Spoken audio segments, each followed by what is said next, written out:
All right, everybody's, hold on, it's loading. Everybody's good seeing my PowerPoint? Yes, sir. Perfect, that's what I want to hear. All right, so as far as conduction of the heart, I just put this up here as the first slide. Like I said, this is a very thrown together slideshow, just kind of the down nitty gritty, the meat and potatoes of cardiology when it comes to four leads and identifying rhythms. So there's no title slide or any of that stuff. This is just kind of thrown together. When it comes to the electrical system, the conduction system of the heart, do we have any questions on like the flow of things through the heart? Or do we kind of understand how this works? Like natural direction, what we're seeing on a QRS comp or a PQRST, what relates to what? Are there any questions about any of that? Okay, so if I was to ask, what does a P wave represent on a four lead? What would somebody say? The depolarization of the atrium. Yeah, okay, depolarization of the SA node. So right up by the atrium, okay? Now we have a PR interval, that flat line before we get to our QRS complex, which is indicated by, or what's happening in the heart during that flat period. Isn't that the pause where it's allowing the blood to actually leave the atrium and go into the ventricles? Yeah, so when we get a pause, what we're doing is allowing the blood to fill, and so that can be pushed down into the ventricles. So when you see that little flat line, it's essentially, think of blood just draining into the ventricles at that point, because the SA node's contracted, the atrium's contracted, or SA node discharged, atrium contracted, push that blood into the ventricles. Yeah, you're absolutely right. AV node depolarization. This was one that somebody had brought up today, and it might not always be the easiest to see. I'm trying to see if I can find. When we think of like a QRS complex, that first negative deflection, that little downward blip, is really the AV node accepting that charge. And what it's doing is it's slowing it down. So it's slowing it down to let those ventricles finish filling up with blood before that electrical discharge is sent down our bundle branches, which is indicated by our RS. So sometimes we see that first negative deflection, that Q wave, sometimes we don't, especially if you're looking at your monitor really quickly. Our views might not always be the best, and it could be so small that we just aren't picking up on it. So if you don't see that negative deflection, it's not a huge deal. People might also have complexes that we have your P wave that just can't go up and down like that. That's fine. There's no Q wave, but it's kind of built into our RS complex at that point. So even if you don't see that, it's not a huge deal. It's working how it should. You're still getting P wave, QRS complex, and a T wave. It's just things might be moving so fast, or it might be buried in another component of the conduction system. Now, T wave. What's our T wave indicating? What's going on there? Oh God. The ventricles repolarizing. Okay, ventricles repolarizing. I don't know what I just did to get this off my screen. There we go. Ventricles repolarizing. So resetting. Everything's kind of resetting at that point, and then it just starts all over again. Now, beats coming from the SA node. How often are they firing?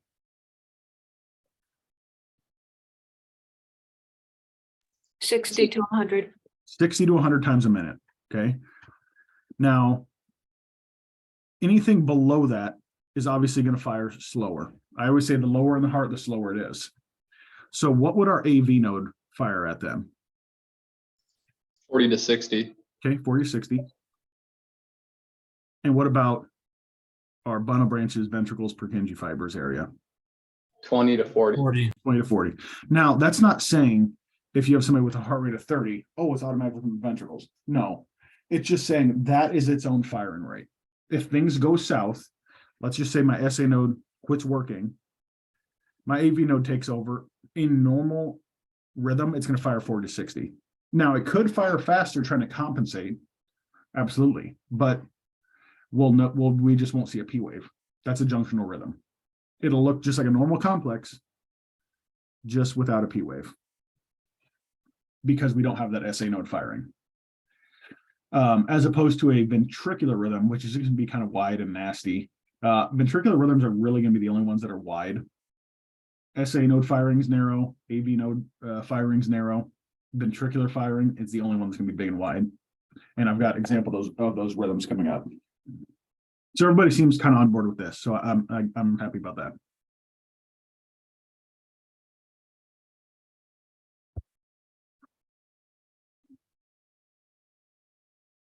Okay, let me erase all this.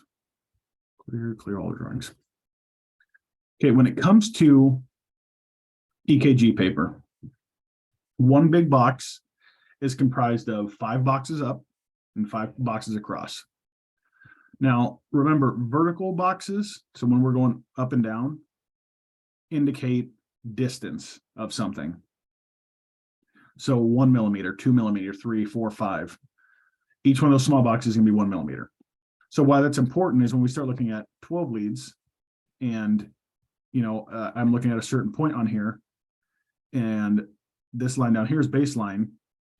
I know that this spot where the X is 1, 2, roughly 3 millimeters elevated. That's where that distance comes into play. Now, when we go side to side on that box, again, that's time. So if I have a electrical discharge that fires normally, I have a narrow QRS. And remember, a normal QRS duration should be 0.08 to 0.12. Anything greater than that can be classified as a ventricular rhythm. So if it's taking more time to get through, just like if you're driving 45 minutes away, you put it in your phone, whatever it might be, wherever you're going is 45 minutes away. If there's a traffic jam and you've got to divert around, it's going to make your distance longer. It's going to make your time longer. That's all that's happening in the heart. So if I have something that's slower, it could look like that. This is narrow. This is wide. All it's saying is it's taking more time to get that electrical discharge down to where it's supposed to be. It's taking more time to get from point A to point B. Sometimes in the hospital, and this always tripped me up.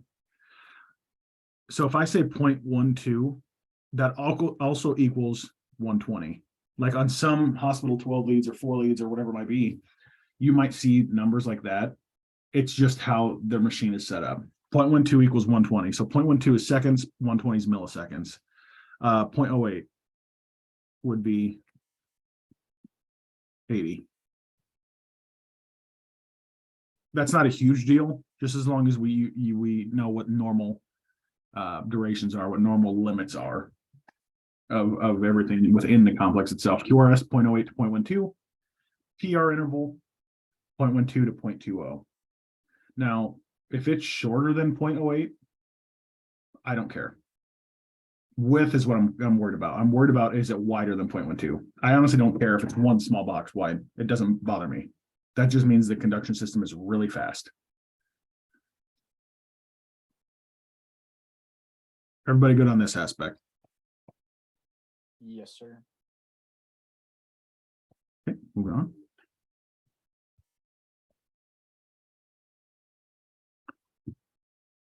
Okay, first thing we're gonna come across. I hate calling anything normal sinus. Just for the simple fact that my normal sinus could be different than, let's just say, Micah's normal sinus. At rest, my heart rate could be 52, but that could be my normal. For her, that could be sinus Brady. So I hate the term normal because each person's gonna be different. But you'll see it abbreviated as NSR. Now, what am I looking at to determine if something is normal? If something is a sinus rhythm, what are some things that I'm looking for? Make sure it has all of your waves. Okay, which ones? P, Q, R, S, and T. Okay. Big one is, does it have P waves for every complexes? Yeah, I would agree. Now, being from the SA node, because the word sinus, what would my rate typically be for just a normal rhythm then? 60 to 100, right? 60 to 100, normal rate. What else am I looking at? Do I want it to be narrow or wide?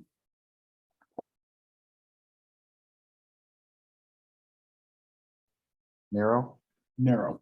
Anything above the ventricles should be narrow. Absolutely. One thing that Alyssa had brought up was how to get your heart rate off the strip. And there are two different methods. There's the 6-second method, which honestly is what I do because it's easier. And if I have more time, sure, I can do the other method. But sometimes when we're putting a 4-liter or 12-liter on a patient, it could time means something, and time could be muscle, especially if the patient's having a heart attack. So in terms of all these strips you're going to see in this PowerPoint, let's just pretend they're all 6-second strips. So if this is a 6-second strip, and usually it's indicated by lines like this, because each one of these areas is 3 seconds. So that'd be 6-second strip. How do I figure out my heart rate if that's a 6-second strip? What would my heart rate be in a minute? Count the QRS waves and multiply by 10. Okay. Well, if this is 6 seconds, I know that 6 times 10 is 60. 60 seconds is a minute. So all I would have to do is I've got 1, 2, 3, 4, 5, 6, 7. Heart rate's around 70 beats per minute. Nothing more to it than that. And I say around because I can't perfectly guesstimate what the heart rate's going to be at. That's what we have, pulse ox is for. That's what we have our cardiac monitors for. If they're on a 4-lead, it'll tell their true heart rate. Now, the other method that she talked about, and she didn't really clarify a whole lot when I was listening, and so that's part of the reason I'm doing this, is on a strip, I need to find a complex, a QRS, that lines up with a dark shaded line. And honestly, I'm going to pick this one right here because it lines up perfectly with it. And I'm going to make marks for like the next dark shaded lines up until my next complex. Now, the mark where you start is always going to be you're always going to be going to the right. So the next line you come to, which would be this one, is 300. This next line is 150. This next line, 100. The one after that, 75. Well, I know I'm a little bit above 75 technically, so I'd be like 80 because where my complex lines up. The other method said 70, this one said 80. In the grand scheme of things, is it making that big of a difference? No. But that's the method that she was talking about where you're measuring boxes. I don't like that method because, again, it takes time and it's not something that I'm used to. It's not the muscle memory that I'm used to. So I might, in the heat of things, forget, God, is the next number 150 or is it 125? But I know for sure if I multiply those complexes by 10 in a 6-second strip, I'll get around what the heart rate should be. That makes sense?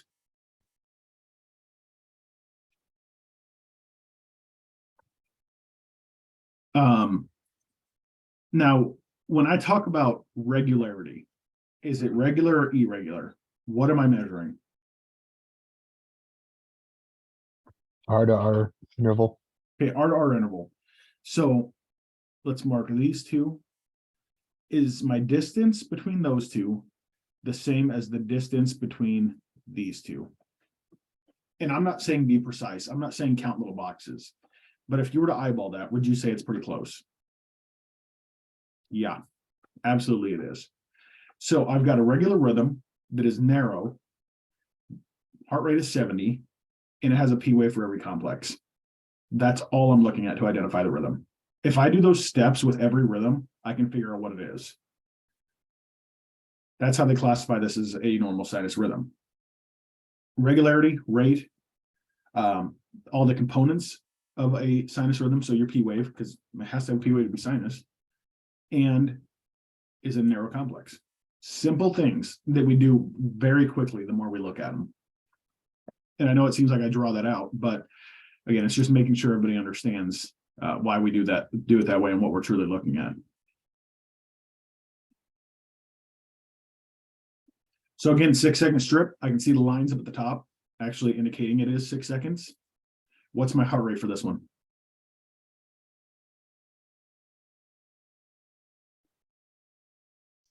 40. 40. Okay. Absolutely. I can't do the box method on this one because all of the pink and red, what if that's red or if it's pink, I don't know. I'm color deficient. I can't tell. Do I have all the components of a sinus rhythm? Does each complex have the parts it's supposed to? Is it narrow in width? And is it regular? Yes. That's what makes sinus brady what it is. It's the same as the last rhythm. It's just slower. It's less than 60. Next one, sinus tach. We're getting a little bit faster, but we can still discern P waves from T waves.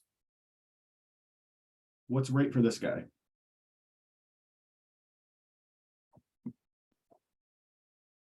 130. Okay. 30. 130 rough. Okay, I'll go with that. Sinus tach is anything greater than 100. We can classify as a tachycardia. Sinus, it has to have the P waves, has to be narrow in width, and it has to be regular. Now, if I drew, or I'm not even gonna draw it. If I said that same rhythm, but there's only one bump in between them, I can't tell if it's a P wave or T wave, and its heart rate's like 170, 180. What could that be classified as? The junctional rhythm. Nope. Would it still be sinus tach? Nope. And actually, let me draw it so that way it makes more sense. So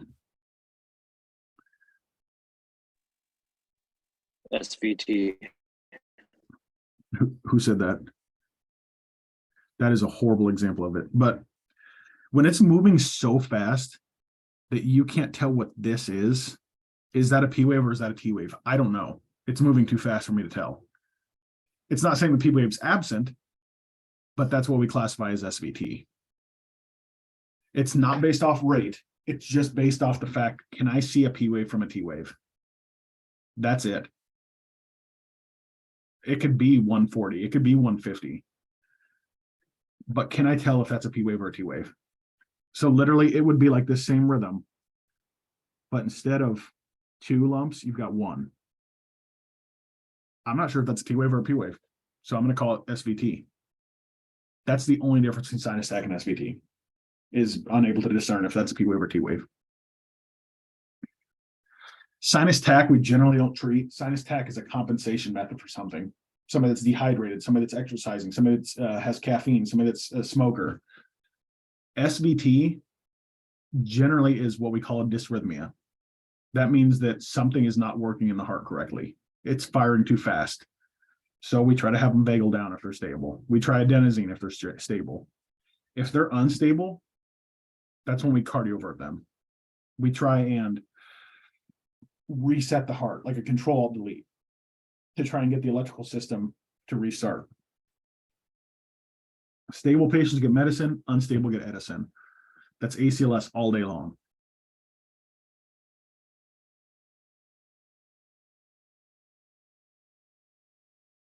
Okay. How, if I look at a rhythm, quick glance, how do I know that's AFib? You'll have a couple that are close together and other ones that are spaced evenly. Yeah. So the key word, and you said it, is it irregular? It's really hard to write on the screen with a stylus, so I apologize. My handwriting is not that bad. Is it irregular? Yeah. The distance between these two is different than the distance between these two. That's an irregular rhythm. Also, can I tell if there's a P wave or not? No. No. Anytime you hear the word fibrillation, I don't care if it's ventricular fibrillation or atrial fibrillation, I want you to think of almost like a little earthquake. The baseline is never going to be flat. It's going to be like the patient's having a mini seizure almost, because part of the heart is quivering. That's going to be normal. in any sort of fibrillation. Now, our concerns with somebody in AFib is that they're going to throw a clot, because between, I'll label that 1, I'll label this 2. The gap of number 1. Am I allowing the heart to fill up with blood entirely with that small distance there? Probably not. The gap with number 2, yeah, I am. Our concern is that there's going to be blood stagnant from the next beat because it's squeezing too fast or not squeezing fast enough. That's why patients in AFib are generally on blood thinners, so that they don't throw a clot. So some considerations, some things to think of. You have a patient that has that had a fainting spell or a new syncopal episode or feels really lightheaded, and you throw them on the monitor, you see AFib. Is it a new onset? I don't necessarily ask the patients if they have AFib. I'll say, hey, do you have any heart conditions you know of or heart problems? They'll say yes or no. And then my next question is, can I take a look at your medications? Because depending what medications they're on, they can be taking a med to control AFib. If they are, okay, that's a red flag that this is probably not new to them. Or are they on any sort of blood thinner? Because that's another indicator that they probably do have problems with AFib, but maybe they just don't pay enough attention to the doctor. They just take the pills that he says to take. But our concern with AFib is the patient's going to throw a clot. Any rhythm, I don't care what it is, treat what the patient's saying, not what the monitor's showing. I don't care if the monitor's showing AFib. Say the patient's complaining of, oh, I don't know, not feeling well. You pull up the monitor, it says AFib. They have a history of AFib. Am I worried about that then? No, that's the patient's normal. Figure out what's normal for them and then go based off of that. That's your baseline. Their normal is your baseline. There's a lot of rhythms that honestly, we're probably not going to do a whole lot for. We're just identifying it and trying to figure out what's going on with them at the time. Are we 100% going to say this is what's going on? The person's having STEMI, person's having heart. No, we have no way of doing that. We're just narrowing things down and trying to help the hospital out a little bit.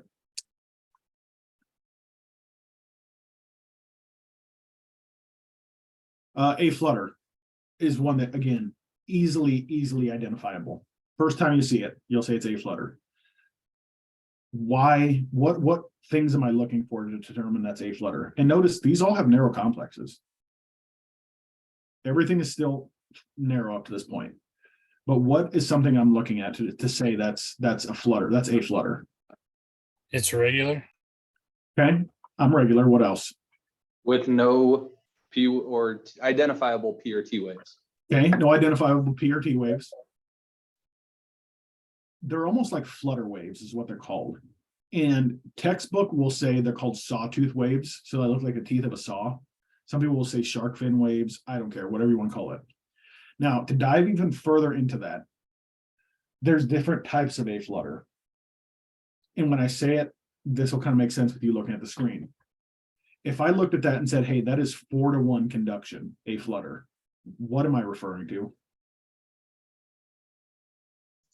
There's 4 shark tooths to 1 QRS wave. Yeah, that's all that is. And they like to throw that at you sometimes as test questions because they think it's going to trip you up, where you're like, God, I've never heard of that. I just know a flutter. What's 4-to-1 conduction? What's 2-to-1 conduction? What's 3-to-1 conduction? It's just referring to how many flutter waves to how many QRS complexes. So if I had 2-to-1, I have 2 flutter waves to 1 complex. 3-to-1, 3, and then I have 3 flutter waves to 1 complex. 4-to-1 is what you see in front of you. It's regular, it's narrow, but I have sawtooth waves. That's it. Nothing out of the ordinary, nothing crazy. To be honest, I don't know if I've truly ever seen a flutter besides once, and it is one of the 12 leads that I have of somebody. But I think that's the only time that I can readily remember a patient being in a flutter. And this might not be what's going on. This might not be a problem with the patient. You know, this could be their normal. Generally, they're going to be on some sort of medication to try and control it. Because all a flutter is the atrium firing 4 times before it finally gets through. 3-to-1, it's firing 3 times really fast, rapidly before it gets through. That's all that 4-to-1 or 3-to-1 conduction is indicating. So they might be on a medication to control atrial rate, not necessarily ventricular rate.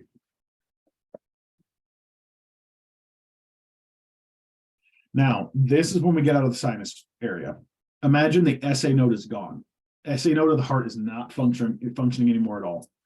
So I hate that I use this one as an example, but what you will see is either inverted upside down P waves or P waves that are absent because there is no SA node firing. When you see a P wave that's upside down, what it is the electrical conduction is firing through the heart like normal, besides the SA node. And that charge is then bouncing back up almost like in reverse. That's why the P wave is in that shape. So you can have a P wave that's upside down or one that's just gone completely. But I still have a narrow complex. I still have a regular rhythm. It's not irregular. I just have a P wave issue, either absent or gone. Well, we know that AV node fires at 40 to 60.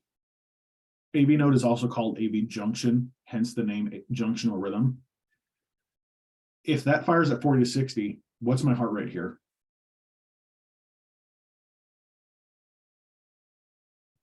$50. Yeah, 50. So guess what? We're right within line of what it should be. Patient could exhibit symptoms, sure. They might feel lightheaded. They might have a lower blood pressure, slightly lower. Generally not a huge concern. Their heart is still working. Or this is a patient where they have to go in and put a pacemaker. And so you would see a P wave if the pacemaker's installed. The only difference is there would be a pacer spike in front of the P wave because it's an on-demand atrial pacemaker. So not to interrupt, but real quick, No, go for it. in the rhythm, we're going counting the P waves, not the complexes. For When you're counting the rhythm or anything. the rate, Yeah. I count the R waves, count the complexes. Okay. Because think of it this way, if I have, let me draw it on here. Let's just say I have 2 extra P waves there. If I was just counting P waves, that would give me a heart rate of 80 because I'd have 1, 2, 3, 4, 5, 6, 7, or wait, 7. Yeah, heart rate of 70. Does that mean my heart's truly pumping 70 times a minute though? Or is that 70 signals being sent? So there can be a difference. Just like somebody in PEA, which we'll get to here shortly, cardiac arrest rhythm, patient's not gonna have a pulse. They'll still have a normal rhythm on the screen potentially. And the monitor might pick up at that and look and go, oh wait, their heart rate's 80, but yet you feel a pulse and there is no pulse. That's because there's 80 electrical discharges, but there's not 80 contractions. So just because the P waves might be there, that doesn't mean that's what the heart rate is. That's just the discharge of the electrical system. And you'll see that a lot of times when we talk about heart blocks. Does that make sense? You can have a difference in your atrial rate versus ventricular. Normally, we want to see an atrial rate that matches up with our ventricular rate. But there are times where our atrium could just fire randomly. That's not making our heart squeeze. It's just a random discharge. So when you get a PVC, no, that'll be your ventricle. Yep, and we're actually coming up to those here shortly. You're on the right track though. Okay, question. Yeah. With inverted P wave, Mhm. is that the AV node firing and some of the electricity heading back towards the SA node? Yeah, yep, absolutely. It's the electricity. So part of the electricity is going to still go down to the ventricles, hence why we have a complex, but it's inverted because it's facing some of the electricity is shooting the wrong way. It's almost like it's trying to jumpstart the SA node, but it can't do that. I was That's gonna why say, you can see that that do any inversion. good? Do what? Will that do any good? No. Nope. And eventually it turns into a rhythm without a P wave because it finally realizes, okay, that guy up there is not doing crap. I'm going to stop wasting my energy. So then you won't see a P wave at all. You won't see that negative firing or anything. Is a rhythm still called a junctional rhythm? Yep. Upside down or absent, still junctional. Doesn't matter what one or the other, it's still junctional. because it's not originating from the SA node. The only two types of narrow complexes are going to be sinus or junctional. Everything else can be wide. Ventricular rhythms are wide. So if it's narrow, then start looking at our P waves. Do I have them? Do I not? That's really what you're determining. That makes sense? Yep. Okay.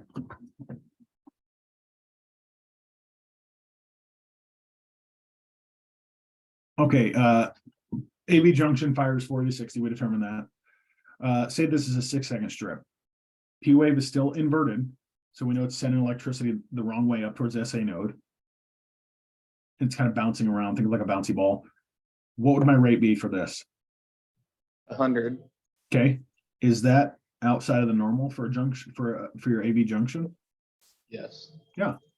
So that's what we call accelerated junctional. It's an accelerated junctional rhythm.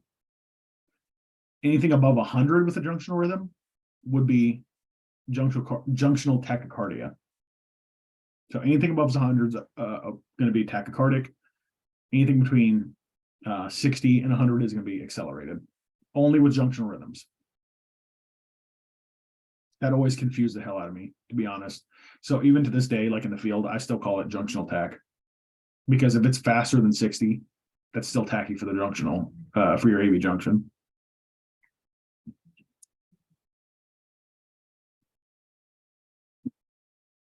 This is an example of junctional tach. Above 100, and what do I notice? Do I have P waves there? No, they're gone. Nothing. I have nothing, no inversion. I have nothing. I have a P wave that's completely absent. So still a junctional rhythm though, because it's just not there. But that would be junctional tach because it's above 100. Only difference between sinus and junctional is your P wave. That is it. And your rate. What do we do anything for this or just? So that depends on what the patient's complaining of. You know, they're complaining of nausea, vomiting, treat the nausea, vomiting. But the rate, it's the rhythm itself. No, there's nothing we're gonna do for that rhythm. We're just gonna treat the signs and symptoms of the patient at that point. What they're complaining of.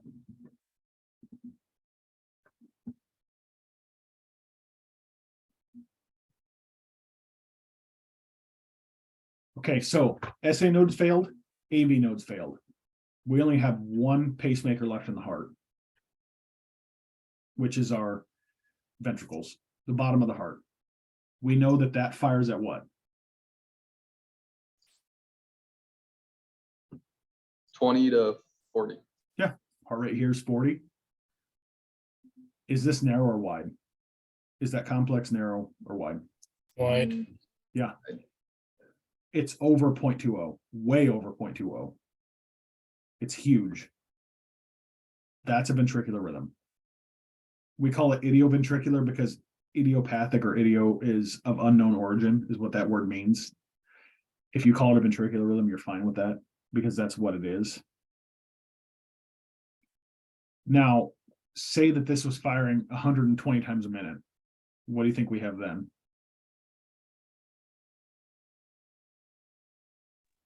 VTech? Bingo. Ventricular tachycardia can be you can have patients with a pulse or without a pulse in VTach. VTach is a cardiac arrest rhythm. Treatment in cardiac arrest is obviously CPR, but we want to shock these patients as soon as possible.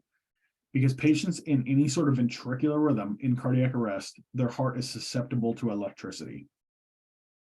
Again, I'll bring up the Demare Hamlin incident. He was either in VFib or VTach. He was in one of them because his heart had just stopped. It was trying to essentially restart itself. So it sends a ton of signals at once. And you end up in VFib or VTach. The quicker that we can shock these people, the better chance we have at getting a pulse back. In the instances that I've witnessed a cardiac arrest and the patient's been in a rhythm, even if I had an AED or whatever, if I could shock them quickly, the times that I've literally witnessed it, we've got the patient back every single time. Just because we were there quickly to remedy the situation by shocking them. Now, again, patients can have a pulse in this rhythm. Now that's when you start to go down two different pathways like ACLS, stable versus unstable. Stable patients have them vagal down first. You can consider adenosine. That doesn't work and they're going unstable, then we cardiovert them, just like SVT. It's very similar. As opposed to cardiac arrest, we're going to work a code at that point. Ventricular rhythms are the easiest to tell what they are by all means, because they look big, nasty, and wide. It's really the easiest rhythm to identify, to be honest.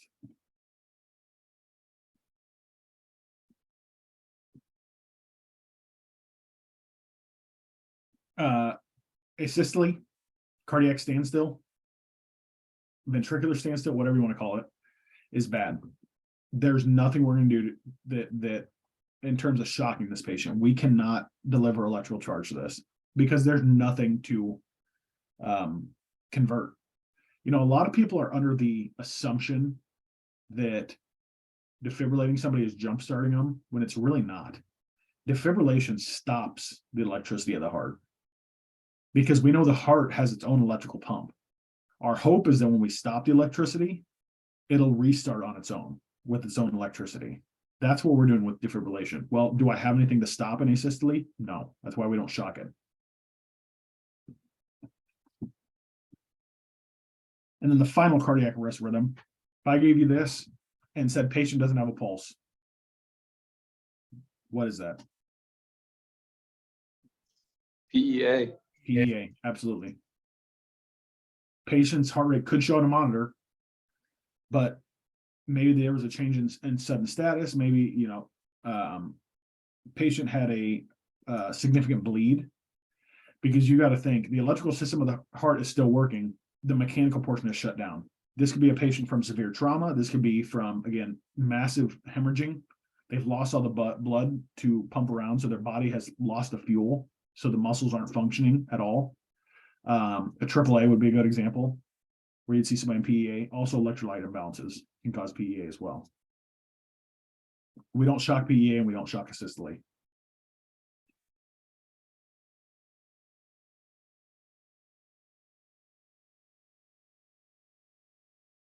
Any questions about those?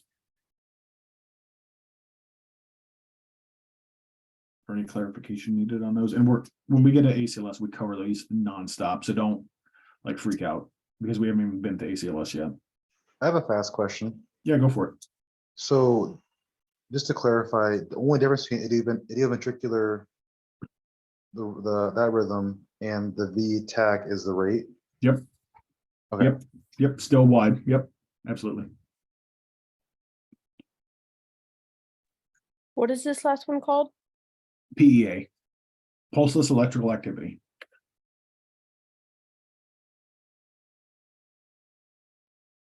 So fluids and compression. Bingo.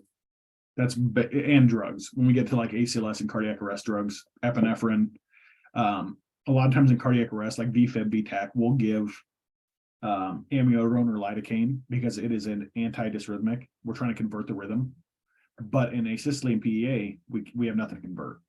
We don't have muscle movement for that medication to do its job. So literally the only thing we're doing is CPR and epi during asystole or PEA until hopefully they go into a rhythm that we can shock. That's why I hate to say it, and I say it all the time, cardiac arrest calls are the easiest calls we run as paramedics. And I'm not saying that to be cocky or anything like that, but it's because it's black and white what we do for those. We consider causes. We consider, okay, is this an overdose? Is this a low blood sugar? So we're checking those things. But as far as CPR, shocking, delivering medications, that's the easiest calls we'll run because it literally ACLS lays it out for us on how we should run those calls. And those are beaten into your mind by then in paramedic school. So if there's a call you can run confidently, it's going to be the most terrifying call because God, it's my first code. It's the easiest because you will know 100% how to do it.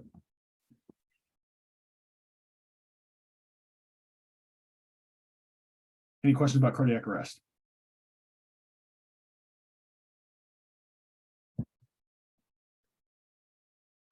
All right, let's take a quick 5-minute break. Run and use the bathroom real quick. And we only have like 5 or 6 more slides to cover, so just take a quick bathroom break, 5 minutes, and then come right back.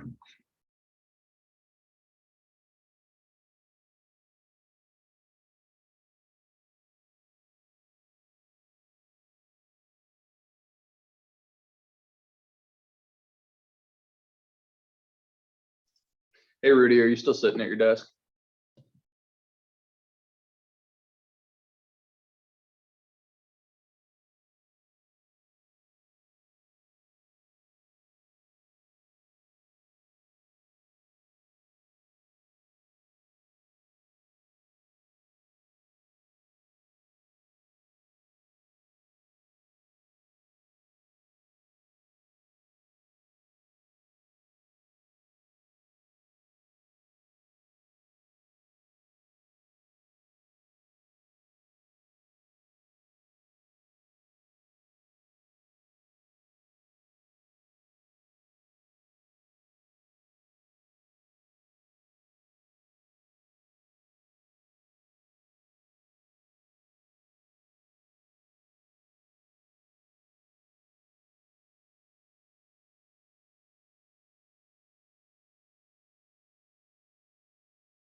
I will say, I think you guys are the first class that I've taught in my time at Mercy College that understood cardiology this fast.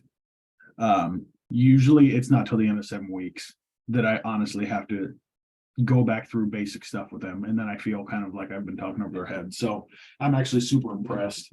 and just how well you guys have been catching on. And it's not just your group, it's the paramedic class as a whole has honestly impressed me on how well and how quickly you guys are catching on to stuff. And maybe it's just the way the curriculum's laid out because we changed books. But there's a reason I give 7 weeks for cardiology. It's just to make sure that everybody understands things. But I mean, kudos to you guys for how fast you're catching on. And honestly, cardiology is in my opinion, the hardest thing you're in paramedic school. It is the one thing that I think people struggle with the most is cardiology. So if at the end of 7 weeks, you have somewhat of a grasp on it, you're gonna do just fine. I can tell you that it is the thing that people struggle with the most. So kudos to you guys for understanding it up to this point. Before I move on, any questions?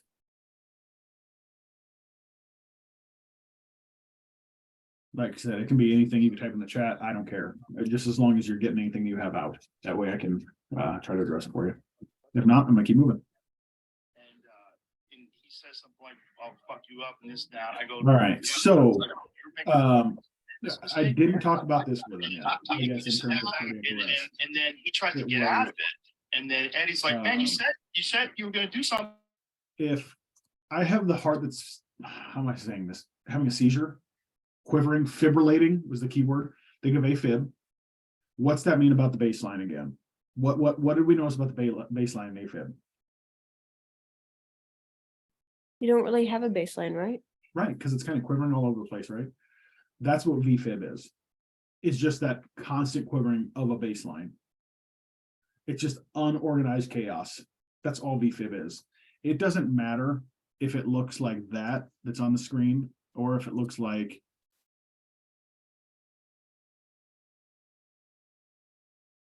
such. Is that organized? No, that's still VFib. Unorganized doesn't make sense. Quivering of the heart.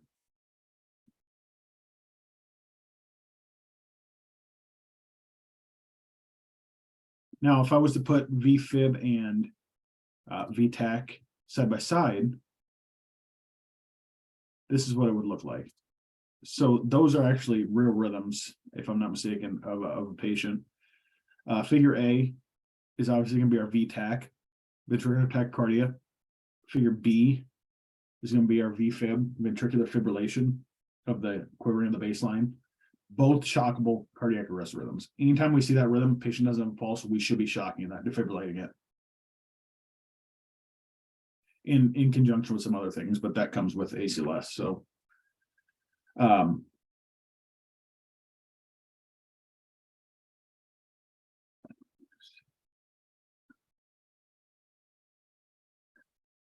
now this type of VTAC, this top one A, they call monomorphic VTAC. Does anybody know what mono means? One. One. So one single, however you want to say it. So it takes one shape, or a single shape. Notice how all those waves are pretty damn close. They all look pretty much the same. They all the same shape, like really sharp mountaintops, essentially. So that's monomorphic VTAC. Now, polymorphic VTAC, poly meaning multiple, so it has multiple shapes, is also torsades. Torsades, I've seen it once in my career. I was actually a paramedic student. It was during a field resuscitation attempt. In my opinion, torsades looks like sound waves, like a sound wave going higher and lower in frequency. That's torsades. Torsades means twisting of the points in French. Only difference would be it's still a cardiac arrest rhythm. Patient's not gonna have a pulse with this. We might throw magnesium at them because a lot of times torsades is due to a magnesium deficiency. So if we see that on a monitor, we might be pushing mag sulfate just to try to correct any magnesium imbalances, which is almost impossible for us to be able to tell unless we're drawing labs. But that would be your final cardiac arrest rhythm is torsades. Again, not very common, but when you see it, you'll know exactly what it is. Polymorphic versus monomorphic VTAC.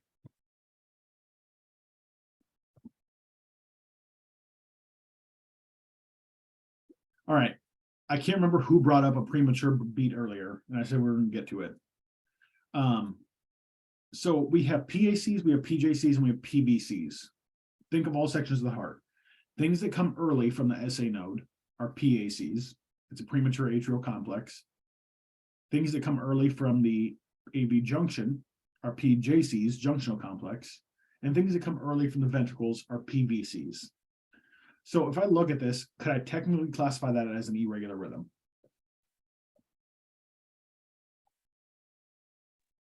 Yes. Yeah, absolutely. It's irregular. My distance between R waves is not the same between all of them. So yeah, it could be classified as irregular. Now, the way I determine it's a PAC versus a fib is I just look at the other beats around it. Do those other beats around it look like they measure out compared to each other? But I have this little hooligan in the middle that just decided to jump in early as opposed to where he should be. That's what a PAC is. It's just a beat that came early from the SA node. PACs, PJCs, and PVCs all have pretty common causes, things that they could cause them. Caffeine, nicotine, dehydration is big as well. You'll start to see some premature complexes thrown in dehydration. Alcoholism is another one that you'll see some complexes thrown early. Again, it's not a concern unless the patient's complaining of something related to that.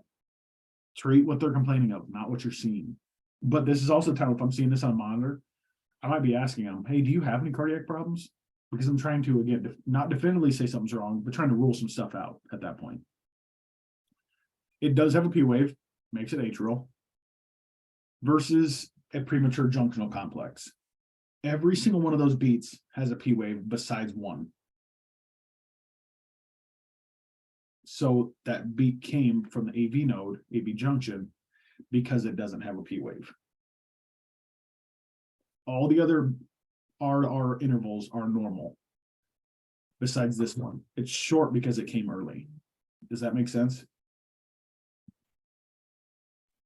So would something that could cause a PAC be the same thing as something that would cause a PJC? Could be, yeah, could be.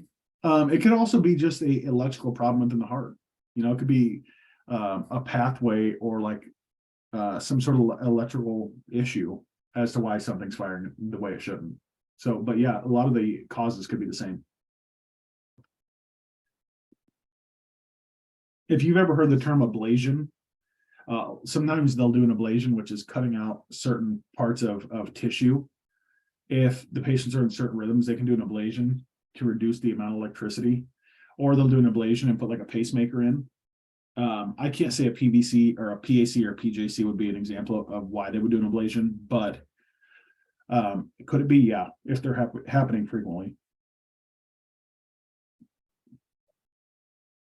I'd say the ones, and to be honest, in the heat of the moment, if I look up the monitor and I see this, I might just say it's an irregular rhythm. I mean, I would probably get away with saying that's AFib. And I guarantee you 99% of the people that are going to look at that and say that's AFib without knowing it, because it's irregular. And you wouldn't be wrong if you brought the patient to the hospital, told the nurse, gave you a report and said, hey, I think they're an AFib. That's fine. If you tell them they have a premature atrial complex, they're going to look at you and be like, what the hell are you talking about? So it's not like you'd be horribly wrong to say an irregular rhythm. But to know more, knowledge is power. The ones you're going to most commonly see are these. A PVC. Our fear with PVCs is that if they happen so frequently, the patient can go into a ventricular rhythm, can transcend into like VTAC or VFib. That's pretty common for PVCs. I mean, they're happening every third beat. That's pretty common. Usually you don't want to see them that close together. I mean, if maybe like every 15 beats to throw a random PVC, okay. Again, most common thing you're going to see in terms of abnormalities could be PVCs, could be caffeine, could be maybe the patient was exercising, maybe they're dehydrated. There's all these potential things that can cause PVCs. And once they name something, you'll be like, okay, that's why I'm seeing what I'm seeing. Or even ask them, hey, do you have a weird heartbeat? Put it in their terms, because they might understand it a little bit easier. But again, I get nervous if I start to see a bunch of these next to each other, because that's potentially trending VTAC at that point. Now, I said that there's a PVC every third beat. we would technically classify that as trigeminal PVCs. Tri meaning 3, so every third beat is a PVC. And we can guess that. So if I was to say off screen to the right, what do you think the next beat would be? I'm guessing PVC. Because there's 2 normal and then PVC, 2 normal PVC. It's a pattern. Now, if every other beat was a PVC, as you see here, and that's like really hard to tell it's a PVC. That's like on monitor, I might not automatically say that's PVC. I'd have to look at it a little more in depth. But every other beat here is what they're calling PVC.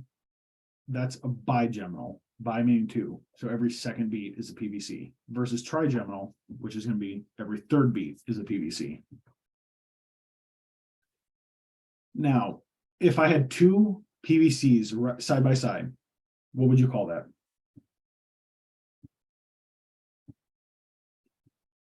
Just take a wild guess.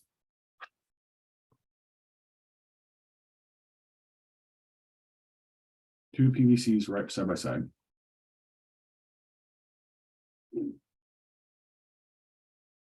They would be referred to as a couplet. Some people want to say twins or whatever. I don't care what you want to call it. A couplet means 2 PVCs side by side. That's why they are what they are. Now, if I had 3 side by side, what do you think that would be then? Triplet? Yeah, triplet. So I would have a triplet of PVCs. I know Alyssa had mentioned like salvo. I've never heard that term until that PowerPoint. And even when I look at this picture, I had never heard of the term salvo. They're always called triplets as far as I'm concerned. Some people might, when you have 3 or more beats side by side like that, they can also call it a run. So you might hear somebody refer to it as a run of VTAC. Because technically, yeah, that's 3 ventricular beats. So if you ever hear the term run of VTAC, that's what they're referring to, is that there was 3 or more beats side by side. So they call it a run of VTAC. Now, in terms of treating your patient, again, treat what's going on with them. This patient, I'm probably not doing anything for because I don't know anything more about a patient. You know, this is a made up strip. Maybe they're dehydrated. Maybe they have been outside for, you know, they've been lost in the woods or something like that. Maybe they're malnourished. That could be causing PVCs. So maybe me giving fluid might correct that. Maybe me giving D50 might correct that. Maybe they're chronic alcoholic and me giving fluid or even vitamin B might correct PVCs. But I started to pucker a little bit, to be honest, when I start to see PVCs more often. The last time I saw him, to be honest, was a patient that, again, was very sick, had been vomiting nonstop for like 3 days straight. Automatically, you should consider dehydration with that patient, just based off the chief complaint. We got him on the back of the ambulance. I hooked him to a 4-lead.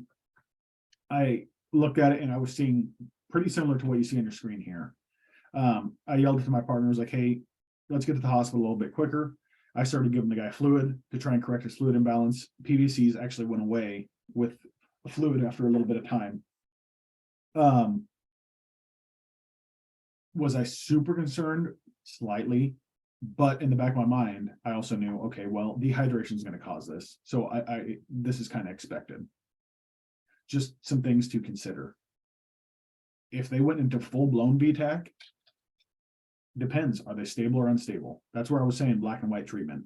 It's really laid out for us in ACLS, what we're doing. We're shocking, we're having them vagal down, we're giving them medication. It all really depends on what's going on at the time.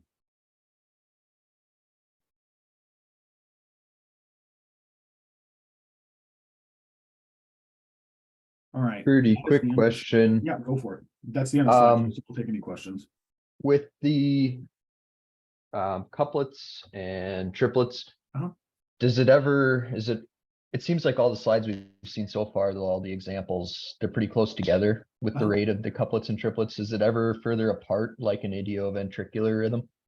To be honest, in real life, I haven't seen that. In real life, they're usually pretty close to, I can't say I've ever seen them a distance from each other, no. Can it happen? Sure, anything's possible, but in terms of real life patients, I've never seen that. They're usually pretty close together. Thanks. If it was pretty far apart, then yeah, it could be like an idioventricular rhythm. but you'd still classify it as PVCs.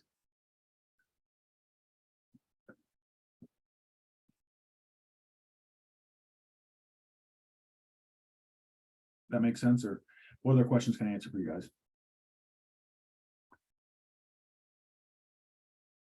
And give me all the cardiac stuff you got. Like I said, I'm a cardiac nerd. I love cardiology. We're jumping into 12 leads next week. To be honest, the reason I'm going through this with you is because this takes the place of like 60 slides of their PowerPoint, which is complete garbage. It was literally like 4 or 5 slides that describe a normal sinus rhythm, that describe sinus tach. That's fine. They had no pictures with them. I have to have pictures, and I have to have pictures for you guys, for you to understand and correlate what I'm saying versus what you're seeing. So if at times it seems like, yeah, guess what? I'm not using the book's PowerPoint. It's still going to get uploaded. I'll still send it to you. To me, this is more beneficial for you than just reading off a PowerPoint.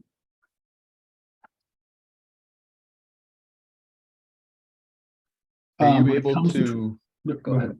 are you able to speak to like the physiology or pathophysiology of why with a PEA, what's not working with the heart's not beating there? Or is it normal? So most commonly when we're seeing that, it's due to some sort of fluid loss or fluid deficiency. Think of like when a good example, when your car runs out of gas, your engine shuts off, right? Does your stereo still work if your car runs out of gas? Yeah. The electrical system still works in your car. It's just the mechanical component isn't, because it doesn't have any fuel. That's very much what you're seeing in PEA. And most of the time that's due to fluid loss or blood loss, or even blunt force trauma to the chest, to where the muscle can't work like it should due to trauma. That's the easiest way I can put it. Yeah, you'll most of the time see PEA in, you can even see it in late cardiac arrest. Another one would be like suffocation. Just because you're cutting off oxygen supply. Even in like suicidal attempts with suicides, like hangings, you can see PEA because they're cutting off oxygen. Well, the heart needs oxygen. So you're still cutting off a source of its fuel. So you can see those patients in PEA as well. Initially, probably not. Initially, they might be in a shockable rhythm, but if left untreated, it'll probably progress to asystole or PEA. So it could just be due to like death of the tissue and muscles Absolutely, it associated with could. the heart. Absolutely, it could. Yep. Prolonged heart failure, patients can go into PEA just because of, like you said, death, tissue death. Even patients experiencing a STEMI, you know, if that's been going on for a period of time, you could potentially, I guess, see them go into PEA. I haven't. The ones I've seen having STEMI that have arrested went into some ventricular rhythm, whether it was VFib or VTAC. But in theory, if that muscle dies off, yeah, they could go to PEA.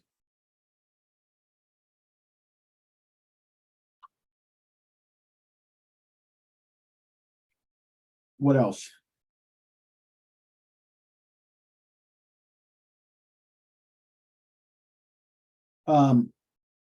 Again, I love 12 leads. I love cardiology. So please, when you see something cool, send it to me, because I'll honestly throw it in the next lecture. Just make sure there's no HIPAA identifying marks, so I'm not like seeing somebody's name or anything like that. You might know who the patient is. That's fine. Just make sure that, and I'll get your permission to share it before I do that. But there are very interesting ones for us to learn from. And like I said, next week we're jumping in 12 leads. So my plan is to do part of the PowerPoint from the book, and then the rest is going to be 12 leads that I've had from real patients. And we're going to talk over them, because it's a lot easier for you to look at a real 12 lead and look what a real baseline is going to look like going down the road, hitting train tracks, hitting speed bumps, versus the flat, perfect baseline the book's going to give you. I'd rather teach you on what you're going to see versus something that's going to be not that common.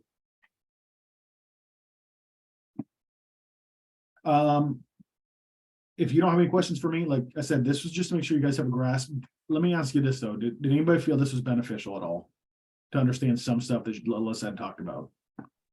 Yes, sir. That's what I want to hear. Greatly. Perfect. Now's the point too. Again, start looking at 12 leads. Start looking at 4 leads. You might not understand everything completely, but next time you're at work and they put someone in a 4 lead, ask if you can look at the rhythm. See if you can guess what the rhythm is and see what input your partner, whoever you're with, has on that. And, you know, this is the point where we kind of learn to crawl a little bit. You know, actually past that, we've already been crawling, we're walking now. And our hope is that once we get through 12 lead, we can kind of do a slow jog until we're at the sprinting phase. So if anytime during any of that, you need me to slow down or need, you know, check me on, hey, can we kind of go back to the basics with this? By all means do it. Because it's important you know the basics before you get into the advanced stuff. Remember, BLS is before ALS. If you have questions for me, I'll hang out for a little bit. If you don't, it's an early night for you guys. Enjoy the rest of your night. Next week, we jump into 12 leads. And I appreciate you guys paying attention to this. Thanks, Rudy. Thank you.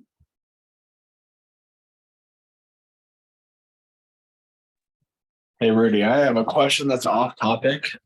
If you're there. Yeah, I'm here. So by the end of the semester for the clinical and ride time, Mhm.